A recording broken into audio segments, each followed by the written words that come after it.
ESPN app. We are presented by Progressive Insurance, ESPN2 as well. So last night, Ohio State. Real quick, everyone silence their cell phones for this segment. Thanks. Mine's off. Mine's never gone off. Only when it actually wasn't my cell phone. It was my computer. Yeah. I apologize. That's usually what happens to me. My phone has only gone off with one thing. Siri. Yeah. When I say Nick Sirianni. Yeah. It does it every time. So bizarre. It does Nick it every time. Sirianni. Didn't work. No, didn't work. Wow, great pick. Okay, back to you, Bob. All right, so Ohio State wins the national championship last night.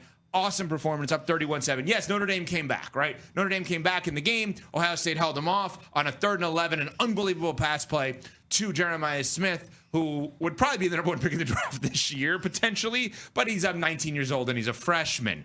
Anyway, so Marcus Freeman loses last night. The team with the Notre Dame, the team that he was most closely associated with, the Bears, make their hire of Ben Johnson. Ryan Day, my suggestion was to peace out after he won a championship and go to the NFL. There's been no talk of that, so it seems like I'm going to be wrong yet again on something here. So let's take a spin on the coaching carousel as to where we are going to go here. I'm going to give you a team. You tell me where you think they're going to go. Let's start with this team. I don't know if people have heard of this team. We don't talk about them a lot. The Dallas Cowboys. Let's start there. Now, this is where we think they're going to go, because I have 3 names for the Cowboys. One that I want them to do, where they should go, and where I think they'll go. No, you're in charge? Well, playing matchmaker. I'll just give you all 3. So when you play matchmaker, do you I hope this works out for them? Or well, they're going to probably go with Kellen Moore, even though I don't think that's where they should go, right? Like, if we're doing the matchmaker, I'm saying get out of your comfort zone here. Maybe you should try an opposites attract type of approach, and you'll have more success. Kellen Moore is kind of more of the same when it comes to Jerry Jones and the Dallas Cowboys, no? I would love for them to bring Deion in just because it would be so fun for us. You know who they should hire is Marcus Freeman. They should bring in somebody who's young, somebody who brings reverence and respect to a locker room, somebody that can get guys to pour in, somebody that knows how to build a culture. I think Marcus Freeman would be an awesome pick for the Dallas Cowboys. I don't think it's going to happen, but you bring somebody that brings a modicum of seriousness back to what has become just a joke in a circus. Any more candidates you want to do for matchmaker? You gave 3 candidates for one job. Well, because I thought that it was going to be what we wanted them to do, not what we think they're going to do. Let me rephrase. Let's do one name, each of us, quick hitters. Here we go. CC, Cowboys. Cliff Kingsbury. Ooh. All right. I've got Kellen Moore. Smalls, Jets. Joe Brady. Aaron Glenn. I got Aaron Glenn as well. Raiders. Pete Carroll. I'm going to go with Joe Brady from the Brady Buffalo hires Bills. Brady. Yeah. Brady lost out to the Bears on Ben Johnson. This is the first time in Tom Brady's professional career that the biggest problem with this team is he doesn't have a quarterback. Think about that for a second. He's never been on a team without a quarterback.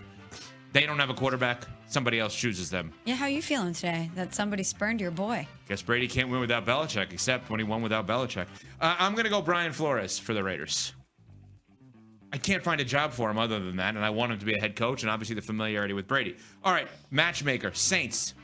Aaron Glenn. It feels like it's trending towards the Jets with him. I think he's excellent, and I don't want him to do that to himself. I would love for him to go to the Saints. Mike McCarthy. That's what I have, Mike McCarthy. Been there before as an OC. Right? Yeah, Jacksonville. I have Mike McCarthy there. Help with Trevor Lawrence. CC. Jacksonville. My goodness. I mean, this is going to be tough for Jacksonville. Who do you have in Jacksonville? Okay, so I'm putting Robert Saleh, former head coach of the Jets. About it, but because Shefty reported this yesterday that they're down to 3. Well, they're bringing in 3 candidates for second interviews. All right. And those 3 candidates are Robert Saleh, former head coach of the Jets, Patrick Graham, former defensive coordinator for the Raiders, been with the Giants, and then most of his time with the Patriots, and then Liam Cohen, no relation, spelled differently, of the offensive coordinator of the Tampa Bay Bucks. I could see Liam Cohen landing that job. I could too. Which would be the exact opposite of what we have said for them to do. Right? Because Liam Cohen would then be hired to work with Trevor Lawrence, and Robert Saleh would be hired to work with the team and the defense, and then somebody else works with Trevor Lawrence. But looking what Liam Cohen did with the Bake Show, I could see the Jacksonville Jaguars saying, we've got so much invested in Trevor Lawrence, we need somebody that can resurrect his career, give him a second act, and Liam Cohen would be the guy. So, I know it's more of the same technically because of Doug Peterson, but that's the route I think they should go, because this is just such a precarious situation that they're in with Trevor Lawrence. So based on this, we are saying Marcus Freeman, I know you suggested Cowboys, but Marcus Freeman is not an NFL head coach next year, coming off his loss last night to Ohio State in the national championship game for Notre Dame. You two are both saying Brian Flores is not an NFL head coach next year. And we're all saying that Pete Carroll is not an NFL head coach next year, even though there's some buzz around the Raiders. Or did you say, I put him with the Raiders. I'm sorry. You're the only one that who put him with the Raiders. We didn't even consider him anywhere else. Let's go there. Why Pete Carroll with the Raiders, Smalls? Well, it feels like it's trending there based on reports. And this is somebody who has gotten it done at the highest level that will come in, know how to, even at his age, infuse positivity and excitement into that building. And I think Pete Carroll will know how to assemble a staff. If you're in your 70s, what's the best way for you to be able to effectively do that job? Hire really strong coordinators and delegate accordingly, which I think Pete Carroll has done. And I have no doubt that he'd be able to do it again. One update, Dan Graziano, ESPN NFL reporter, tweeted at Graziano ESPN. Per sources, Lions defensive coordinator Aaron Glenn's in-person second interview with the Jets for their head coach job is scheduled for today. At this time, the Jets have no other interviews scheduled. That could change, but it gives you some idea where Glenn is on their list. So Aaron Glenn seems like he's going to be able to pick maybe between the Jets and the Saints. And I know that there's been a lot of buzz from Shefty and others that like some of these are going to happen right away. Ben Johnson happened yesterday, which I'm fascinated about one thing with Ben Johnson. What if the Lions kept on winning? Mm-hmm. Would the Bears have waited for him? Or would they have tried to hire Mike McCarthy? And then how does that factor into the Saints and Jets with Aaron Glenn, where the Saints have tried to hire Mike McCarthy? It's weird to me that your decision-making on your head coach could be made based on another team's success or lack thereof. I would love to know the answer from the Chicago Bears. If the Lions went to the Super Bowl, who their head coach would be. I think they're probably waiting on Ben Johnson. I agree. Are they the only ones that would wait on Ben Johnson? No, I think other people would have, but I don't know that anybody else would be willing to go. All right, y'all. Let's dive into something that's been stirring up chatter in Cowboys Nation. The Dallas Cowboys offense, let's face it, didn't quite hit the high notes this past season. Sure, Dak Prescott's injury threw a wrench in the works, but there's more to it. What if we're missing a piece of the puzzle that used to be right in our hands? Amari Cooper? Yeah, you heard me. The same guy who teamed up with C.D. Lamb to create one of the most dynamic receiving duos in the NFL. Let's chew on that for a sec. Back when Cooper and Lamb were running the show, defenses had their hands full. But then we sent Cooper packing to Cleveland, and while Brandon Cooks stepped up, he's heading to free agency now. Sports Illustrated's Kobe Skillern ain't wrong when he says bringing Cooper back could give this offense the spark it's been missing. The man's got chemistry with Dak, knows our playbook like the back of his hand, and could help rebuild Prescott's confidence.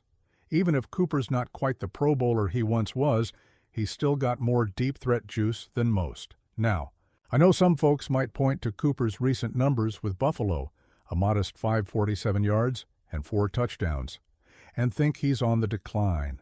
But let's not forget he's just one season removed from a Pro Bowl year with over 1,200 yards and 5 TDs. The man's resume includes 5 Pro Bowl nods and nearly 4,000 yards in just 56 games with Dallas. You really going to tell me he can't still make magic happen? C.D. Lamb's been doing his thing, but he needs a partner out there. When Lamb and Cooper shared the field, they racked up over 4,000 yards and 24 touchdowns in just 2 seasons. Compare that to this season's Lamb and Cooks combo, and you'll see why folks are itching for a reunion. It's not just about stats, it's about synergy, y'all. Chemistry on the field makes all the difference. Think about this. Bringing Cooper back wouldn't just elevate the offense, it'd send a message to the league. The Cowboys are serious about contending.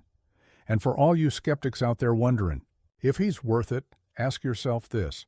Wouldn't you rather take a chance on someone who's proven he can deliver for this team?